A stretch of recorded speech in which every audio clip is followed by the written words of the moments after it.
Hello people, hope you are all doing well. In this video we are going to start library management system using Java, Swing and MySQL Database. So without wasting any time, it's urged to all of you to please subscribe the channel named Tuition Tonight who are new here. So this is the project that is really demanded from the audience. So we are today going to create this project. First of all, you just have to go onto the Apache NetBeans 12.6 and create a single project with the name of library management system. This project can easily be made on the version 12.6 and above, and you can also create on the below version as well. So there is no need for version dependency. Alright, now the first thing first, what you will do over here, you just have to go on www.tutionstonight.com in order to get the source code. I have already placed the source code on the website. So on this page you will find the library management system. So just click over the link and get the GitHub link of that source code. You can easily get the code, but you just have to follow the steps.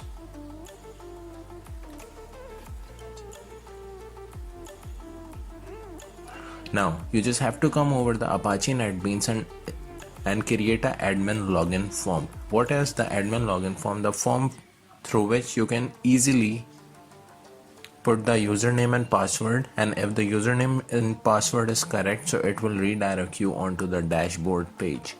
So this is the form that we are designing right here. You just need 2 JLabels and 2 JText field to just enter username and password over here, and a single button. The button will perform some action and it will validate the username and password, and if the username and password is correct, so you will be easily redirected. I am just downloading a picture that I can easily put in our JFrame form. So let's create a folder over here and download that image in our local PC. See, this is the image. So we just have to resize that image. You can just go into the edit and resize the image on Paint tool. So as you can see, I have resized it. Just save the image, go onto the Apache NetBeans, click over the JLabel, go onto icon, external image, and find that image that you have saved in your local PC.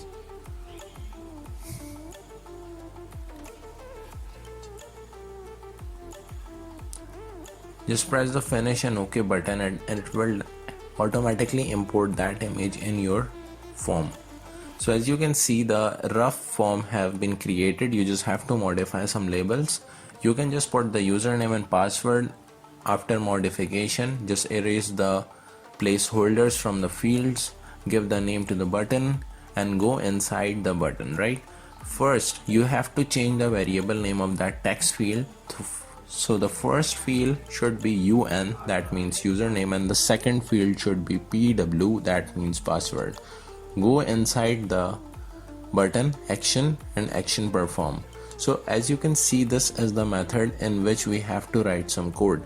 First, we will create some variable that would be a string data type.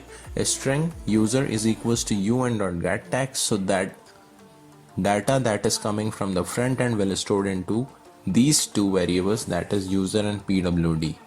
Now you just have to create a condition where you will validate if the username is equals to admin and the password is equals to admin, so it will allow you to redirect onto next page.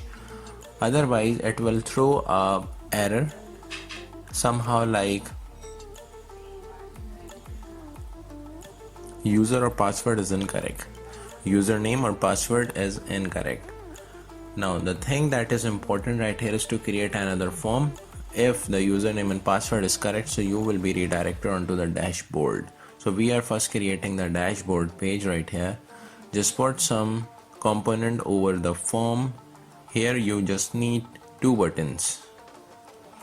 Or what if we remove the button and put the images right here? Let's just remove the button, go on to the Google Chrome and write data entry logo. So when I just go and just download that image, it will store into the same folder where we have just put the logo of our library management system.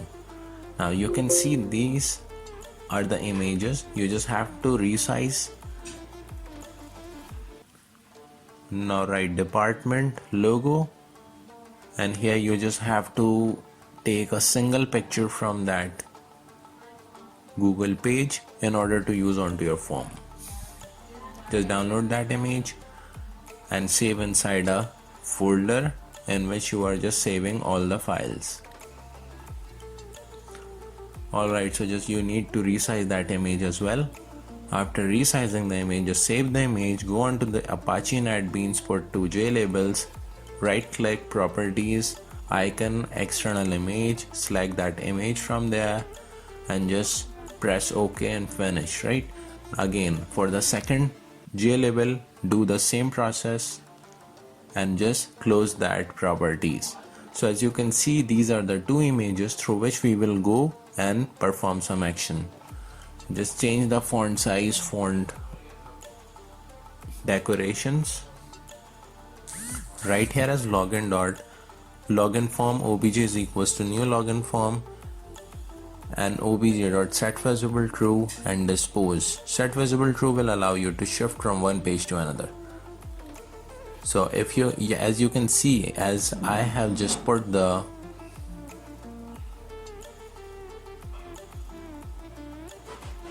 I can just put the wrong page name, so it is just redirecting me onto that page where we are standing right now.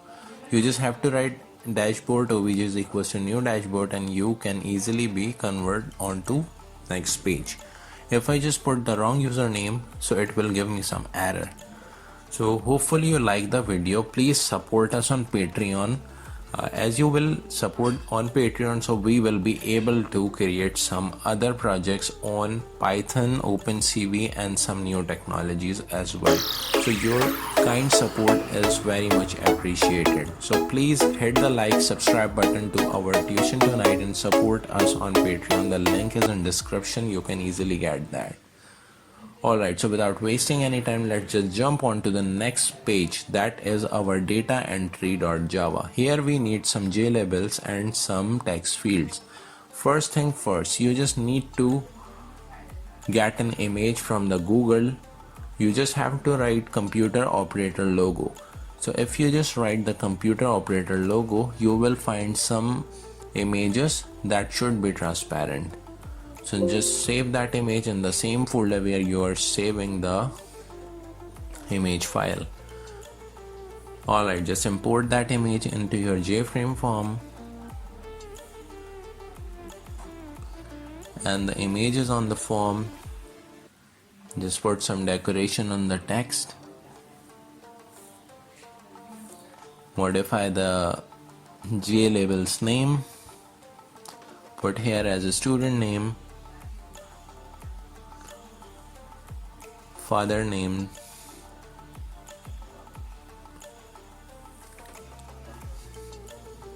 username, institute, or it should be semester. Right here you just have to put institute name. Put here as J text field, copy and paste. Remove the placeholders, copy and paste, again copy and paste, and last time you just have to copy and paste over here. Put a single button. You just need to perform some action. Before that you have to give the user change variable name. So you just have to write some variables name. The most important thing right here is to install the XAMPP control panel. You just have to start these two services over there and just write localhost dashboard. For those who haven't installed the XAMPP Apache, so I will just put the video inside the description. You can easily get that from that video. So just take a help from that video and make this database from the localhost phpMyAdmin. So we are first creating the table, that is data entry, and putting some columns name as variable characters should be the data type, and the length should be 255. Press the save button and our first table is all ready. Now what you have to do is to go inside the button.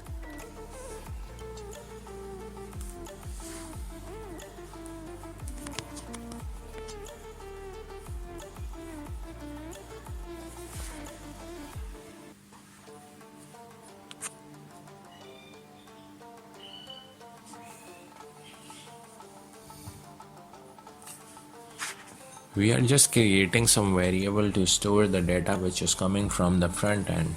So we are just creating a student name, father's name, username, semester, and institute.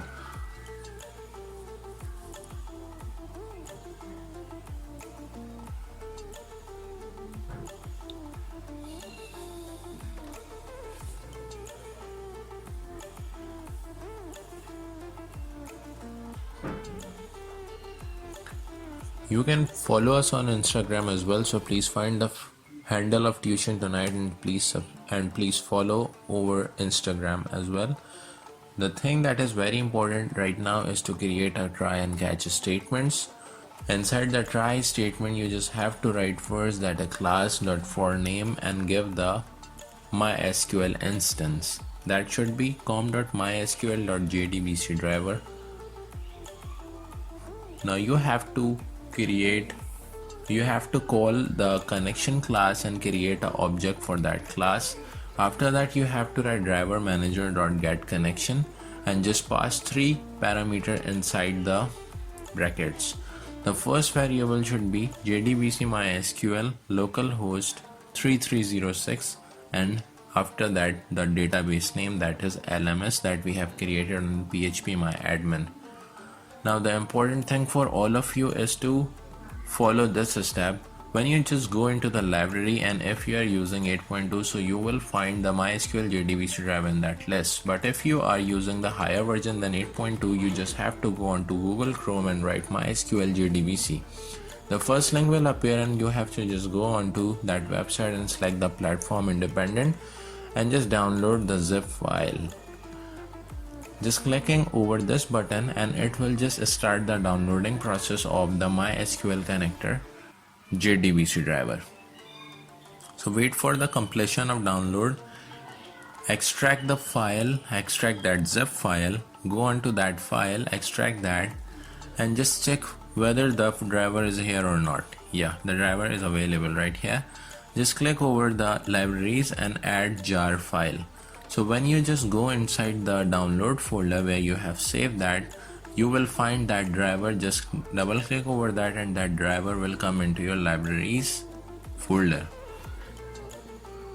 Now you are enabled to access the Java library or the Java built-in MySQL drivers, right? Now you have to create a variable with the name of SQL and you just have to write some query inside this parameter. We are just inserting the data into the MySQL table, that is data entry. So we have to pass the 5 question marks, that means we want to put the data at a runtime. Now you just have to create a prepared statement over here, and after that you just have to call that object and write set string, pass the variable's name that you have created on the front end. So just you have to write as name.get text, copy and paste that statement for the 5 times, put the serial numbers one by one on the first parameter, and after that just put the field name after the serial number. When you just complete all these stuff, you have to call the function that name execute update, and after that you can just put j option parent.show message dialog, so you will be able to show the message on pop-up screen that data inserted successfully. After all this stuff, you can close the connection, and inside the catch statement you can put the message that there is some error, right? So as you can see, if I just write the student name Alian, father name Ahmed, username this, semester first, and institute name, it is showing me some error of localhost using the password no. So that means I have just done some mistake inside my syntax. Alright, just go on to that and just put the root over there, and when I just run that file and again put some values inside that field, and after that when I just submit the button, it is showing me another error. That means the database table name is incorrect. So let me just correct the table name, and after that when I just put the value again, and when I just press the submit button, it shows me data inserted. So let me just show you on our PHP dashboard. You can see the data that has been inserted successfully in our database table name data entry. So the first module is completed successfully. You just have to put a single button right here for the back navigation when any user will be standing on that page, so it will just click the back button and go onto the back screen, right? So we are just creating a screen that is actually the data entry dashboard. We just need some button right here. The first should be insert, the second should be edit or update, and the third should be delete. These are the 3 options that we need to put inside our dashboard of data entry, through which we can handle the data entry module. When you just put over the event and mouse clicked and action performed, so you will just have to write that class names object, write obj.setVisible true, and after that just put the dispose function over there.